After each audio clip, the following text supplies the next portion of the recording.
All right, dudes, welcome back in. Man, Thanksgiving, a week away. I wonder how y'all feel about Thanksgiving. I have my take on Thanksgiving. You probably won't like my take if you love Thanksgiving, but a week away, get some football, get some family. It's interesting with the rankings coming out. I think, it got us thinking a little bit on C-ball, get ball. We've kind of mentioned it, but like, how do you handle it if you're an AD? And y'all hit us with the questions too in the chat because we're at the end of this show. We're going to do a better job of kind of listening to y'all, and whatever y'all ask, we'll try to get to as much as possible.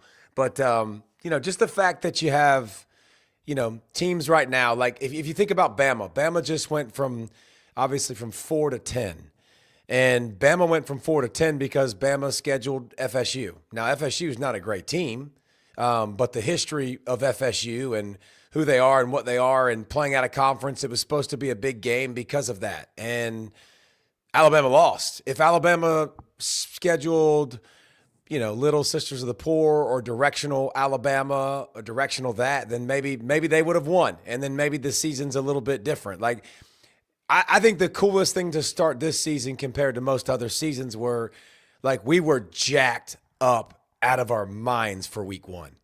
Like, week one was one of the coolest things that we saw.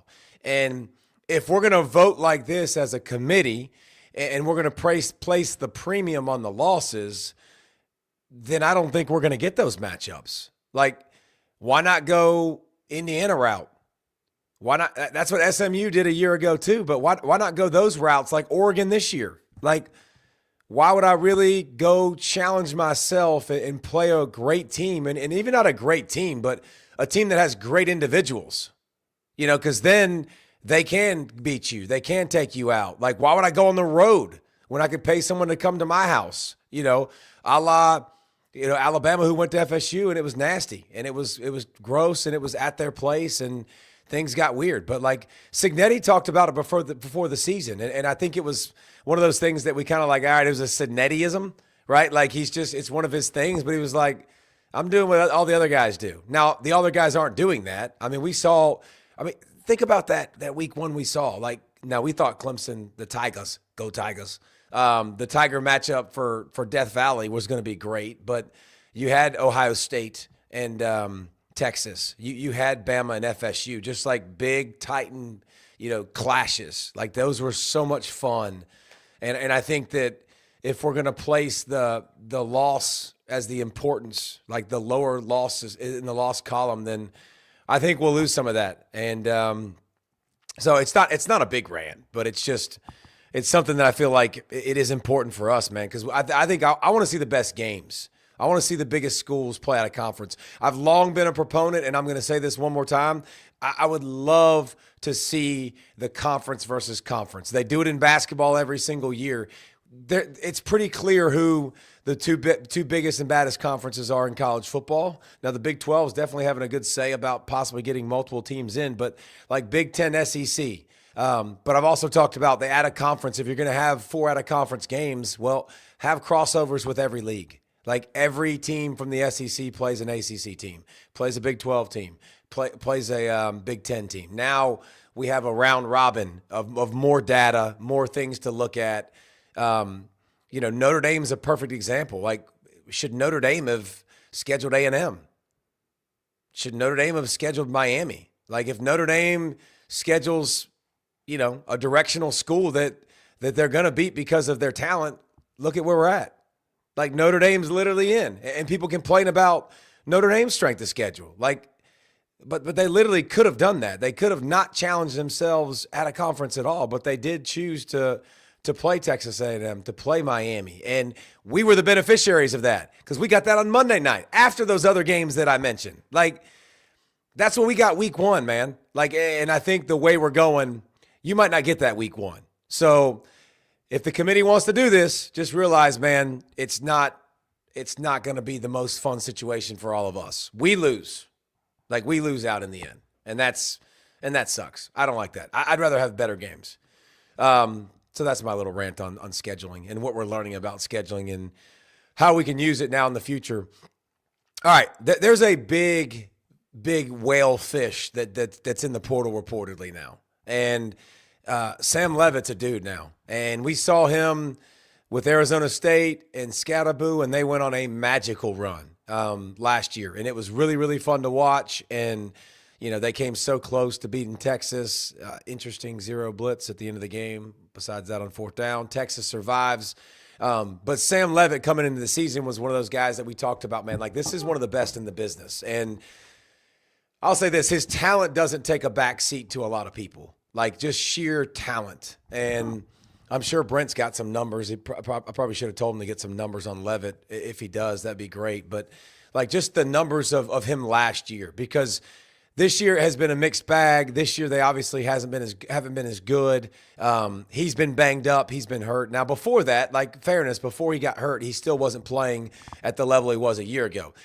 Almost 3,000 yards passing, 24 touchdowns, 6 interceptions, kicked in almost 500 rushing, 5 touchdowns.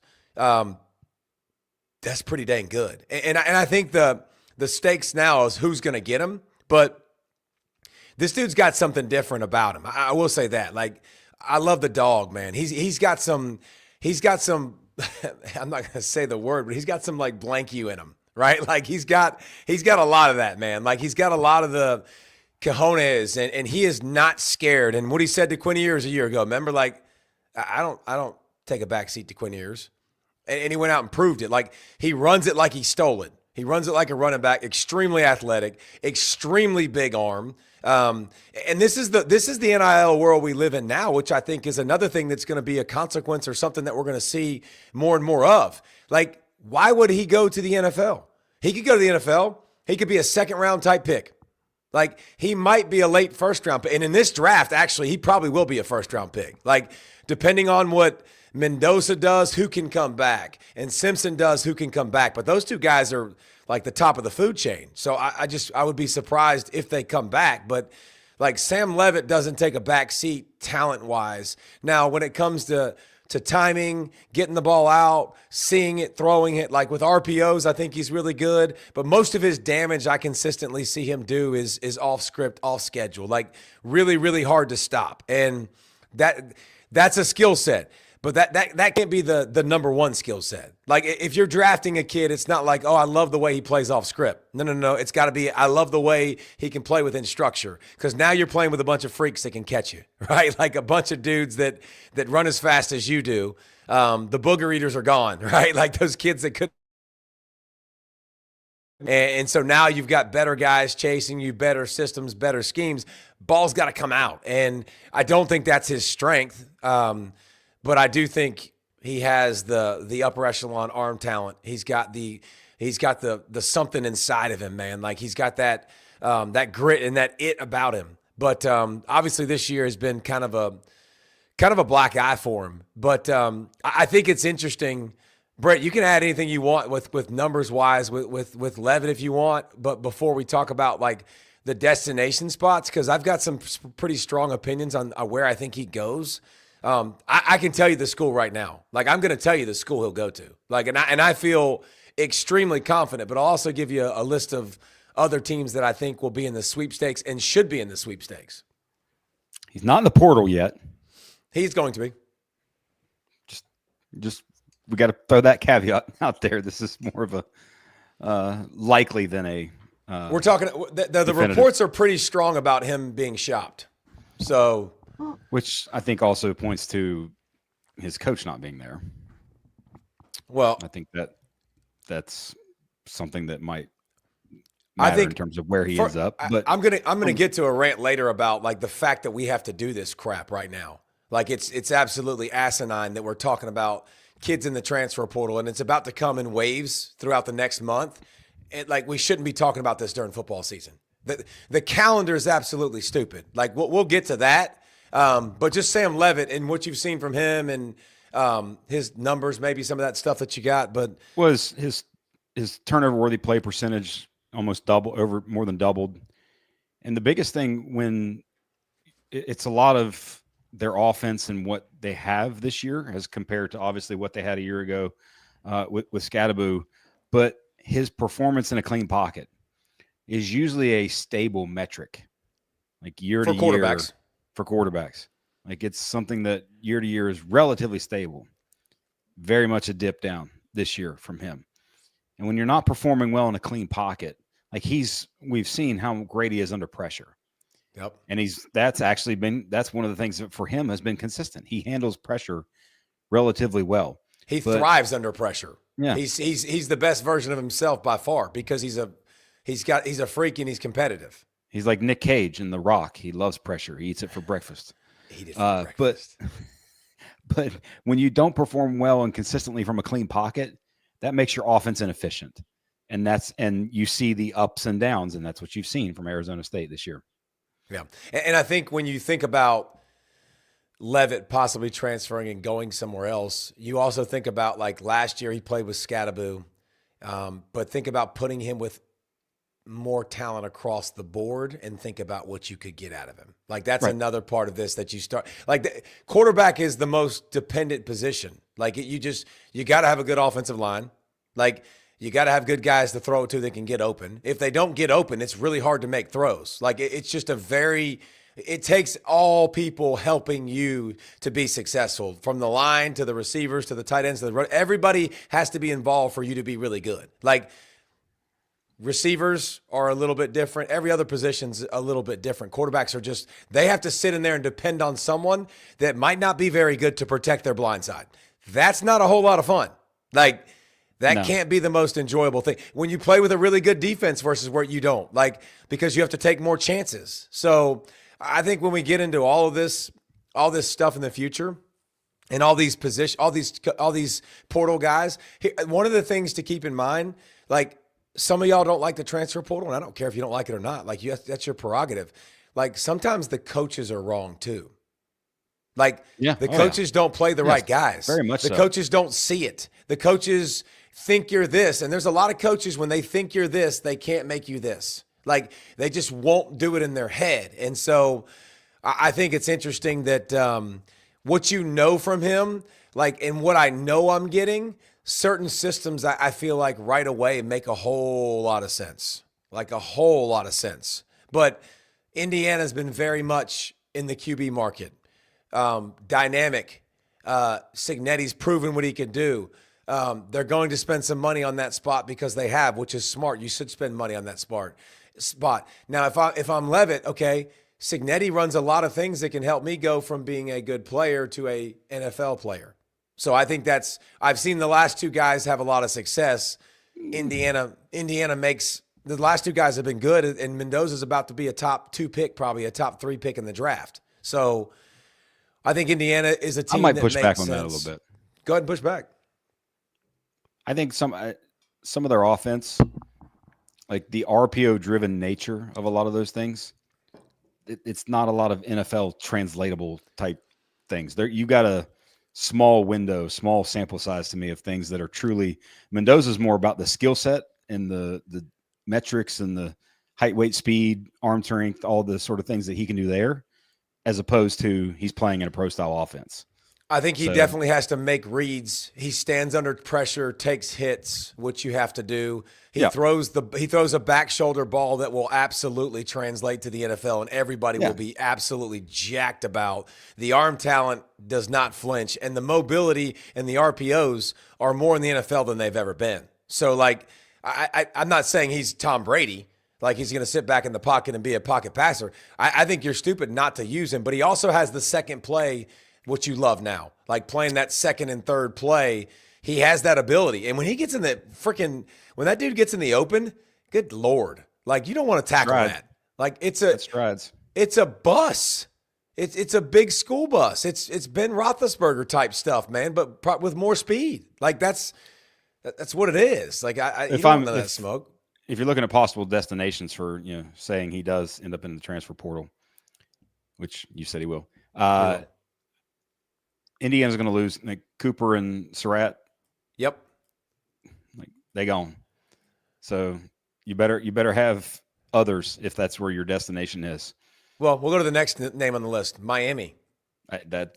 Miami has to be right up at the top of any kind of a list that you make. Yes, and 3 in a row for Indiana, 3 in a row for Miami. Like it's not a secret. That's what they're going to do. Like, and especially Now Miami's a little bit different out of high school. Miami can get some dudes out of high school. Like Indiana's probably not going to get the dudes out of high school at an elite level, but they can go get them in the portal, and that's what they'll continue to do if they're going to be smart. Miami's done that the past couple years. Cam Ward, that worked out okay. Carson Beck, I'd say it's worked out pretty good. Now, depending on the number of what the investment was, I don't know, but big offensive line. Gonna try to bruise it with a running game. Malachi Toney, if you can keep him, that dude's a future superstar. I mean, that makes that spot attractive. Superstar, like, dude. You can get other receivers in the portal as well, but like, I think that would be appealing right away if I'm Sam Leavitt and looking for something to go to. So since we're talking in hypotheticals with him being in the portal, let's say his coach is in the coach portal. That will happen, obviously. I'm saying that would make a difference. Like where he goes, obviously, would make a difference. So how much do you think? Like, would you see that potentially being a package deal type thing?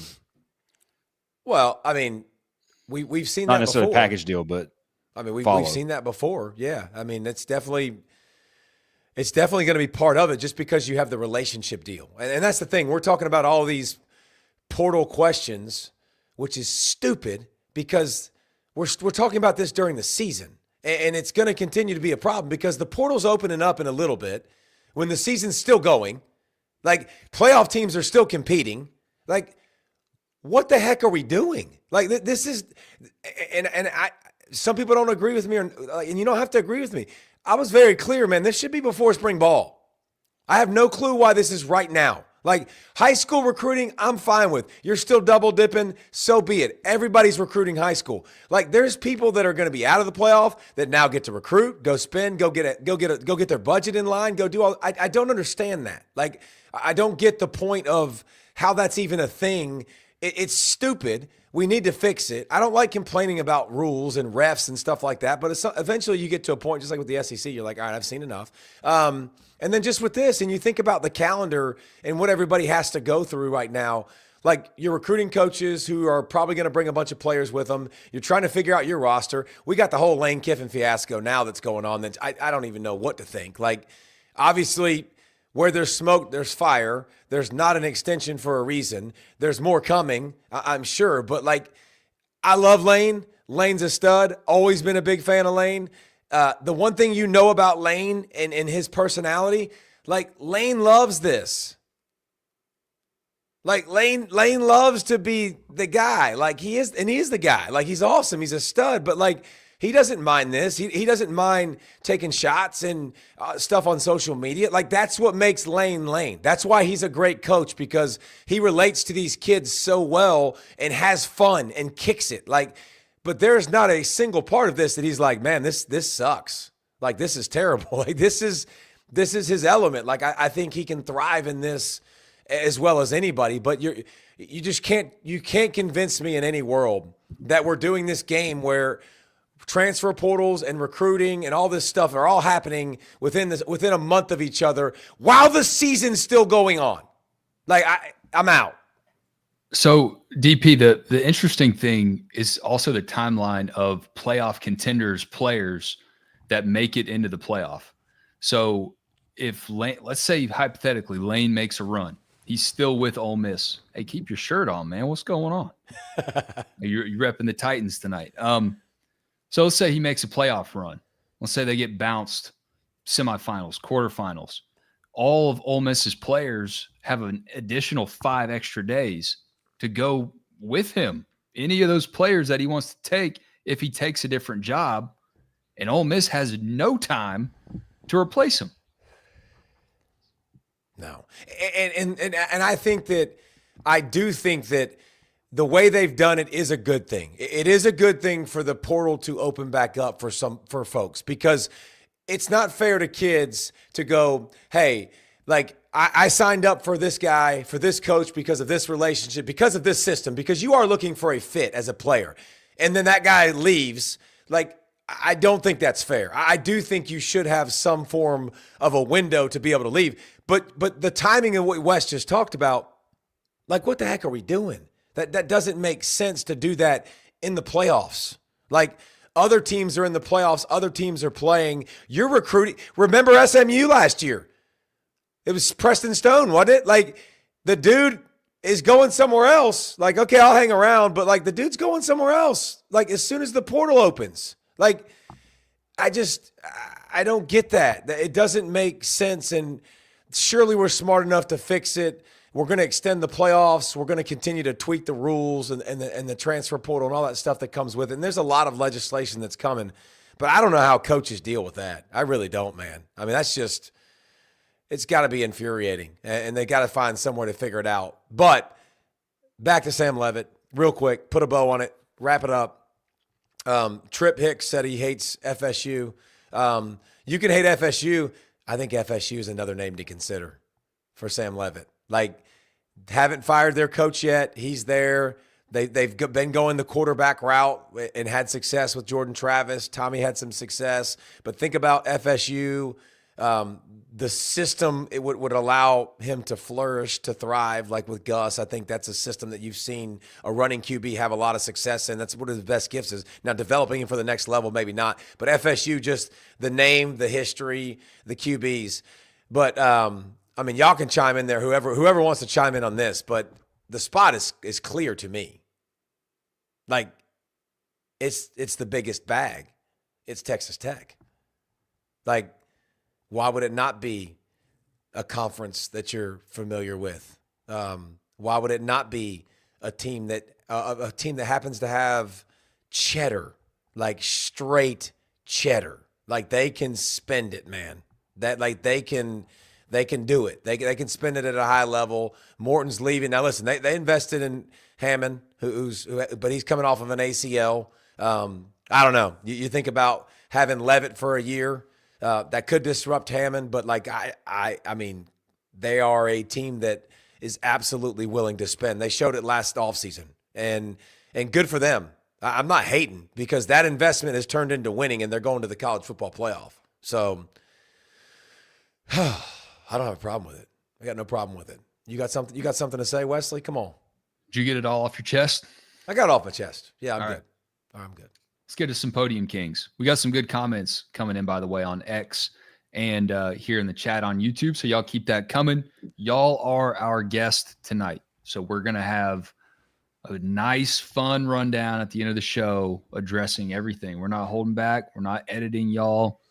It's all on the table. All right. Yeah, baby. For everybody that has a problem with the group of five inclusion in the college football playoff, the current projected group of five coach in the college football playoff agrees with you. I mean, I'll just be very candid. There's some days I feel like we're one of the bottom 25 teams in the country watching us play. So, you know, if we want to start feeling comfortable or casual about somebody wanting to vote us in the top 25 teams, there must be a lot of bad football going on if we're one of the top 25 teams. Yeah, that was John Sumrall. And look, I don't know who's in. You roll the dice every week. Some people thought JMU should be in ahead of them. It doesn't matter at this point. That's one of my favorite things about your rankings is that you just transparently don't care. Nope. So we'll see how it goes. But we're going to put a new one there. We're going to put a new one there every week, though. We're going to get everybody involved as much as possible. But John Sumrall is a name, by the way, that he's going to take a gig. Like, he's going to be somewhere. And how many of y'all would like to have that? A guy that literally is like, hey, I don't – not only do I not feel like we're ranked, I feel like we're a bottom 25 team. So you think he's got a good ability to motivate his guys? You think he'll call a spade a spade? You think he can handle hard and teach kids discipline? Like that feels like a guy that you're like, yeah, I think he'll be okay handling the hard stuff because he's straight calling the whole squad out and telling them, your practice habits suck sometimes. Do better. Like, sign me up for that. All right, we're normally pretty lighthearted here in Podium Kings, but I did want to share this moment. I thought it was awesome from Terry Smith after Penn State finally got a win for the interim ball coach. And I'm just so blessed. God has been so good to me through everything in my life. I have the opportunity to be the head coach at Penn State. I thought that was awesome. And if y'all haven't seen that, it's from a much longer press conference availability with Coach. And just for the sake of time, I didn't want to have to edit out all of his pauses to get emotional there, but I thought that was pretty sweet. That's pretty cool. He's an alum.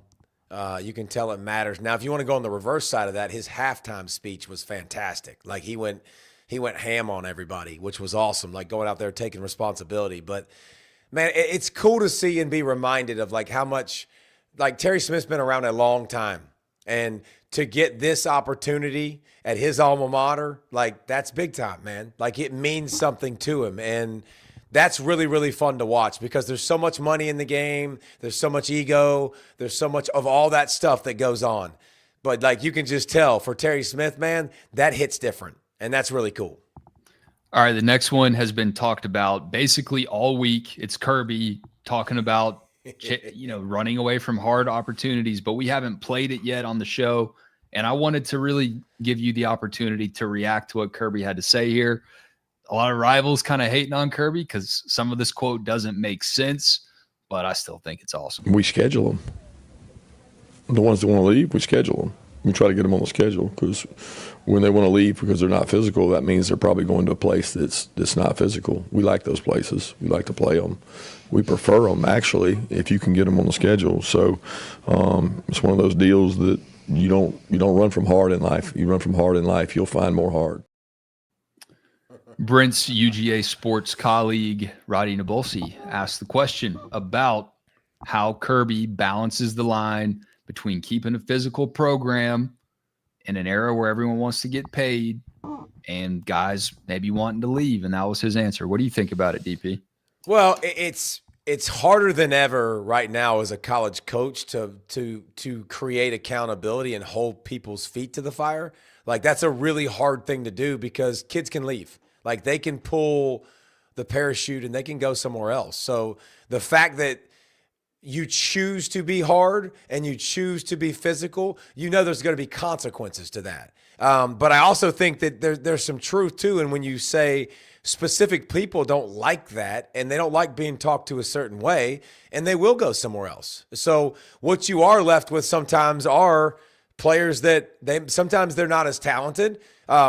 Sometimes they go somewhere else, you get to play against them, and that's a good thing. Like, it's a good thing that you get those matchups. Now, the schedules are made way in advance. So it's not like you can just, like, all of a sudden make it different and change the schedule. But I do think what Kirby's saying is how he builds his program. He wants to be different. He wants to be unique. He wants to be physical. He wants to practice hard. And every single person that I've ever met across the country who doesn't have a bias, when you listen to that dude talk, you're like, yep, sign me up.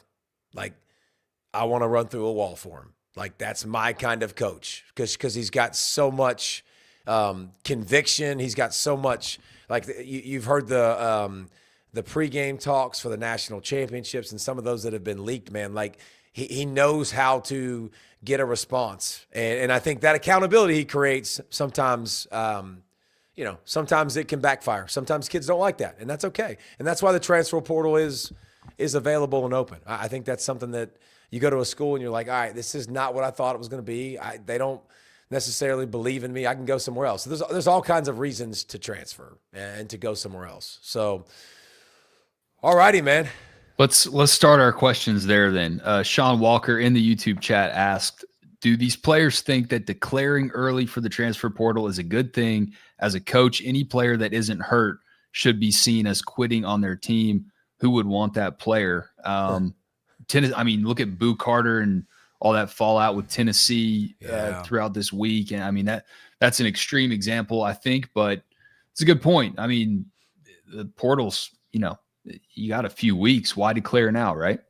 Well, not everybody goes to the portal for the same reason. And some people are pissed. Some people are upset. Some people think the coaches are against them. They want to get out of the culture. They want to get loose. Like, some people want to go for playing time. Some people want to go to different places for money. So they're not all created equal. But that's what's the hardest thing about, if you're going to build a roster strictly out of the portal, it's really hard to know, unless you have inside information about these kids, why they're leaving. and what their true reasons are. And so I think it's taken into account. I think people know when you went into the transfer portal, but it's kind of like firing a coach too. Like if you fire the coach and you get in line, like you get your name out there earlier. But here's the thing that I know for a fact happens, because I've heard about it through so many people now. Like there's so much of the agents doing the, hey, we're leaving. Hey, we're leaving. So I'm just telling you, if it was something that I wanted to leave, I wouldn't do it publicly. I would not do it publicly in the season. I'd worry about how it looks a little bit. It wouldn't have been my choice to do it. I would let my agent float that to him individually. But there's probably like those people are like, all right, I got to get the heck out of here. Like I can't take this. I'm gone. So. Our next one is from Brendan Reesing on X. He says, who on planet Earth is deciding who gets to be on the playoff committee? The rankings yesterday should have these committee members in prison. I thought that was a little extreme. In handcuffs, huh? Prison. Jeez, golly. Brendan, really? I mean, listen, Brendan, I am struggling to find nice things to say about the committee this week. I'm a positive person most of the time. And that's it's hard to be positive with finding the rationale and finding the head to head and finding the quality wins in one hand, and then the losses are the thing, like all these different things. And I don't think Yurchik helped himself out with some of his answers, but I also think he was forced into that role late. But listen, I've heard horror stories from people that have been in that room over the years of guys that they don't love being in that room, like that don't know football, like that aren't ultra invested in this. And you find this in your work, right? Like you work with people that they're not super invested. They're getting a paycheck. They're not super invested. Like some of the people on the committee, not as invested as others. Who's the loudest voice in the room? Who's the guy that's talking to everybody? Who's the guy that can convince people? I'm not going to put them in handcuffs. Do I think they knocked it out the park? No. Do I think they hit a triple or a double or a single? No. I thought this week was a pretty big strikeout, to be honest. I think this is one that Brent could probably get into as well. Oh, Sean yeah. Walker asking, as it relates to transfer decisions, and you talked about this earlier with Leavitt and his decision-making process, seeing that Signetti could potentially help him out. Brent kind of disagreed. But Sean Walker wants to know, is it easier for a quarterback to adapt to an offensive scheme than, say, a wide receiver or running back, or is the coach looking for a player that fits his game plan? And I think it's interesting when you look at the breakdown of position groups that hit the portal the most. Are some of those guys maybe like itching to get out of a bad situation when maybe the scheme isn't a great fit? Let's get Brent Rollins in here. Let's get that big brain in here. I'll let him answer first because I've been talking a lot. I think the unique thing is there when, much like with Gus, and when Gus Malzahn was, now the OC at Florida State, you need a specific type of player. Got to have wheels. And fit matters, and skill set matters there. Outside of that, I think a lot of this, and I think you're probably going to see more of this, where a lot of the college offenses, they start to look look the same because of the multitude of player movement. It's kind of like the NFL. So many offenses in the NFL look the same because they have to be, because player might be cut one day, traded the next day, all the things, all the player movement that exists. It's rare that you see somebody who like the Houston Oilers don't, old school run and shoot, Lions, all that doesn't exist anymore. Oilers. It's, wow. Warren Moon days. Oilers. But like those very unique offenses don't necessarily exist as much. So I think a lot of it is just I'll fit say, for personality and skill set. I'm about to say, I think it's more how do you mesh with the team? What's your personality? What are you asking for? Because there's a lot of people that are asking for crazy numbers. And there's a lot of people that are going on visits now. And I can speak firsthand from this from a coach. Coach told me that they've had plenty of kids come in, go to the business meeting first. They left the business meeting and never met with the coaches. So, like, you don't have the funds. Bye, Felicia. We gone. Like, we're not having that. So Like to think it's crazy. The world we're living in is crazy. So I think there's multitude of systems and ways to do things. Signetti, for example, does it different. I like what he does. Signetti's system is I'm going to get guys who are established, guys who have played several years in college. They have experience. They've got their man body. Now I kind of know what they are. They might not be the most highly recruited guy or the guy that's going to play at the next level, but I know he can play fast, he can play physical, and he has experienced all kinds of stuff in his college career, like plug, play. Like no guesswork. I'm getting him for 1 year. I'm getting him from 2 years. Like that's I won't be surprised if that model isn't copied. Like I would follow that model, especially with certain positions. Offensive line, defensive line, tight end, getting your man body. Like you ain't got that at 18. You ain't got that at 19. Now by 20, 21, you done redshirted. You've been in that weight room for a couple years. Come put your hands on your boy. It ain't going to end up well for you, right? Like that's another thing that's position specific too, to finding certain guys. Well, and also you have so many of these schools now that have the general manager role, like the Jim Nagy's at Oklahoma, who in essence are scouts. Yes. And they're scouting, looking for traits. Traits. And can those traits fit in our system, much like the NFL draft? And to Sean's question earlier about sort of declaring early thing, I think more than anything in today's college football, coaches and players understanding the business part of this is kind of the norm. I would say almost everyone's used to it. And it's like, okay, I get you. Fine. Not an issue. Now they are. You understand. Yeah, now they are. A couple years ago, it was like, whoa. Yeah. Okay, Brent, now I think I'm going to ask this one for you. For Garrett Roberts, I'm going to let you answer this one. David, if you were still in your prime today, do you think you could start for UGA? Oh, you would definitively be a third down edge rusher and could get 2 to 3 pressures a game next week. 2 pressures. You could get 2 pressures next week. Well, he said in your prime. So, if you were still in your prime, good God. Yes. I thought that was kind of disrespectful, Garrett. You know, I mean, it's okay, but like I get it, like because I got the way offensive line play is right now. You would get good. You know what I got a couple years ago. You know what I got a couple years ago. I got a couple years ago for the national championship team. They're like, yeah, you couldn't have played on this defense, and I was like, okay, all right, we'll agree to disagree, but you should always believe in yourself. Believe in yourself, kids. All right, Wesley, what else we got, Ninja? All right, we got some good playoff conference race questions here. So Sam, let's get weird. Yeah, Sam Unk on X says, Unk. That's Unk. If a team loses the SEC championship game, can they be knocked out of the CFP? So keep that one. Okay. And then also Big Ten related. You can go ahead and answer the SEC one. That's a good dude. I appreciate that because I was going to be like writing it down. All right. We don't know the answer to if you lose the conference championship, you're going to get knocked out. But I will say is they're not going to punish someone for playing an extra game against a really good team while somebody's sitting on their couch unless that team got punished. Like if you get slapped around and you're not in the football game, that might stick. That might land. That might be a really bad thing for your squad, and it will affect you. But I think it's more about the effect of seeding than anything else, especially you're talking about SEC, especially if you're talking about Big Ten. Those two teams, obviously ACC with the parity in it, which it is now, like, and the amount of losses you lose, you're out.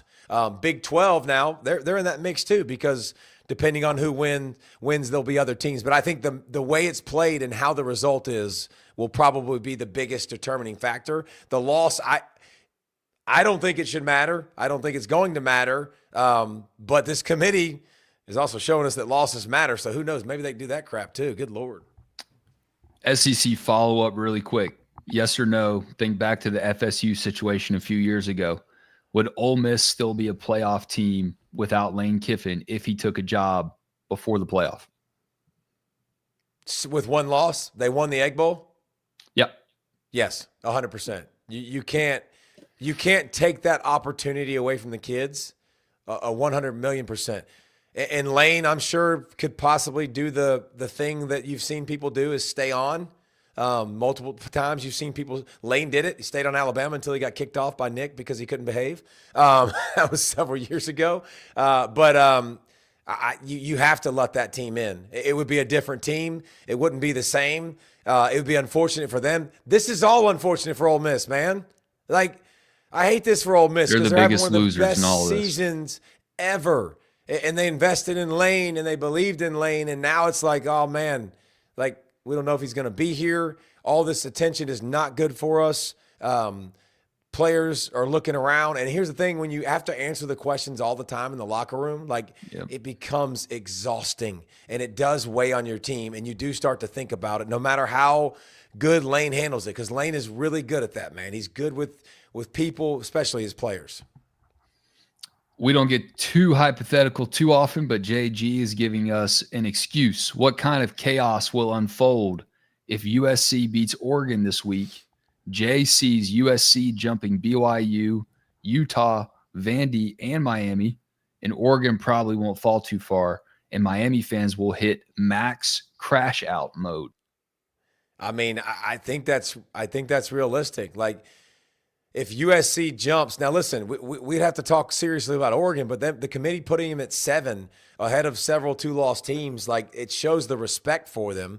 But you would have to say, if it's a close game, Oregon's probably not going to go down a ton, but USC absolutely better enter the conversation. Like, USC wins this week, man. Like, listen, I watch every game. I'm a nerd. I saw them lose to Notre Dame. Running the football, they ran right down their throat. It wasn't pretty. The weather wasn't pretty. Their offense really, really struggled against Notre Dame. So I've seen USC kind of struggle. So I've seen them lose to Illinois, which I think was a different circumstance. So the body of work would all come into play, but you've got to say USC is going to take an enormous jump, and beating the number 7 team in the country has to go really, really high, because BYU doesn't have that. Utah doesn't have that. They don't have those big wins on their resume. So I would think USC would move up, but they'll still have the 2 losses. So who knows? I'm sure there's a connection of head-to-head, or somebody played somebody across somebody's brother's houses, and we're not going to give credit to it because this past week was a disaster.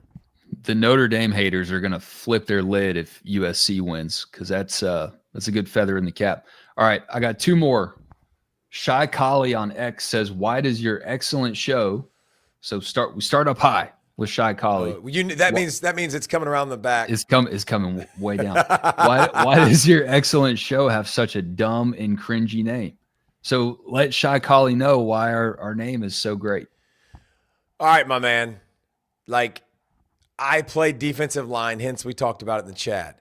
The beautiful thing about playing defensive line is when the ball moves, you see ball and you get ball. You run and go get it. So it makes sense. I appreciate you loving the show. We are all for that. Thank you very much. But I'm just a big, dumb animal. I'm a big, dumb defensive lineman that when the ball moved, I chased it. So it's kind of always been a thing like, oh, yeah, see ball, get ball. Like, make it very easily. Go get it. Like, no big deal. And that's where the name comes from. But I appreciate you love the show. I think this is the last question. Appreciate y'all getting so many great ones in tonight. I think you alluded to your Thanksgiving take. So what's your plate looking like, and why is your take on Thanksgiving going to upset so many people? I'm not a fan of Thanksgiving. I don't. It's not that I don't like to give thanks. It's not that I don't like football, because I'm going to watch every single bit of it, and I love that part of it, and I love being off. I don't care for all of the things. I don't like casseroles. I don't like sweets. I don't like pies.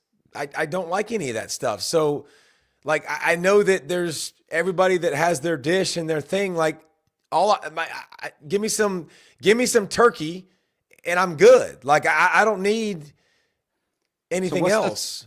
Shout out Kelly Pollack. What's the pie thing though that she makes you? Does she make you for that for Thanksgiving? I know it's like a birthday thing, but she does do it for the birthday too. She makes it with her own hands. Literally, she takes unsweetened condensed milk and then uses stevia, so it's sugar free, and she makes like this little healthy key lime pies that are like literally like this big in the tin, like really tiny ones, really solid. But Kelly, like we have Mexican, like that's what we have on Thanksgiving with mom. But So you're not Canadian, as somebody said in the thing.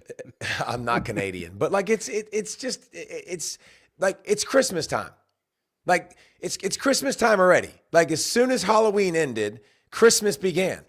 Brent lives next door to me, by the way.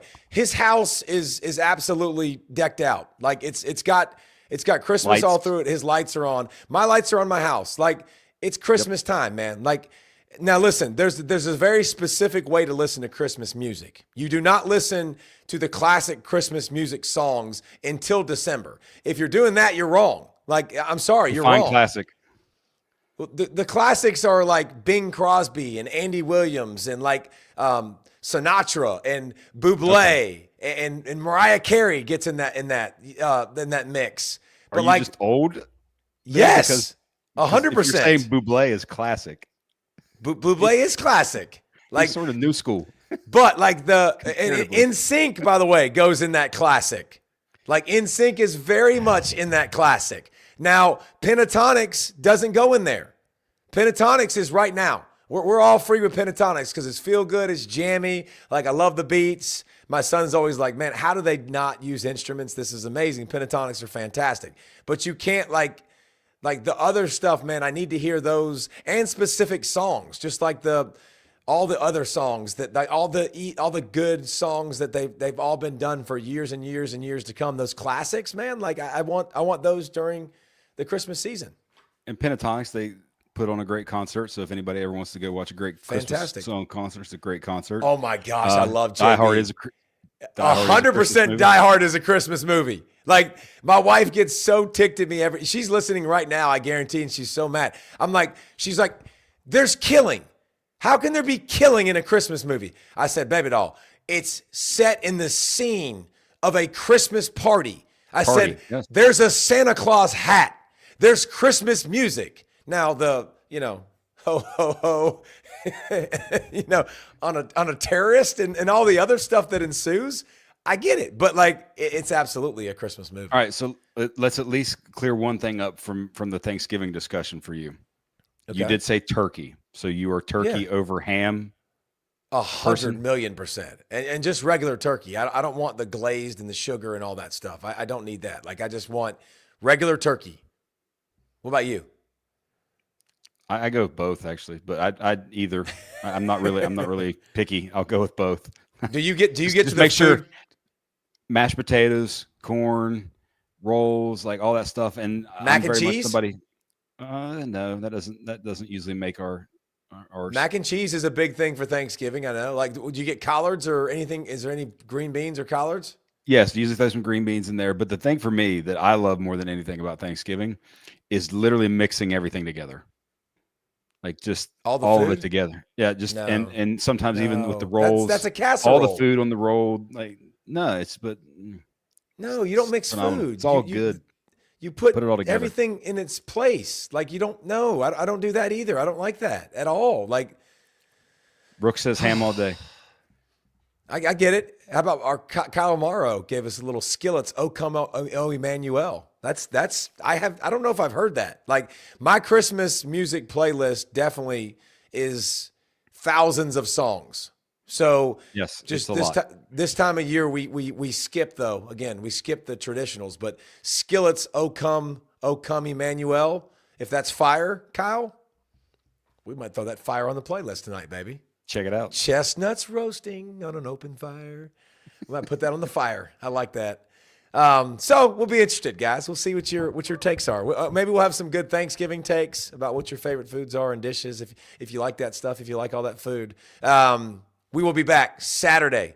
Saturday night is the recap. And again, if you don't think something's going to happen this weekend, you're wrong. Like something cool is going to happen, and we will be right here to talk about it. So appreciate y'all joining us. Thank you so much. Peace.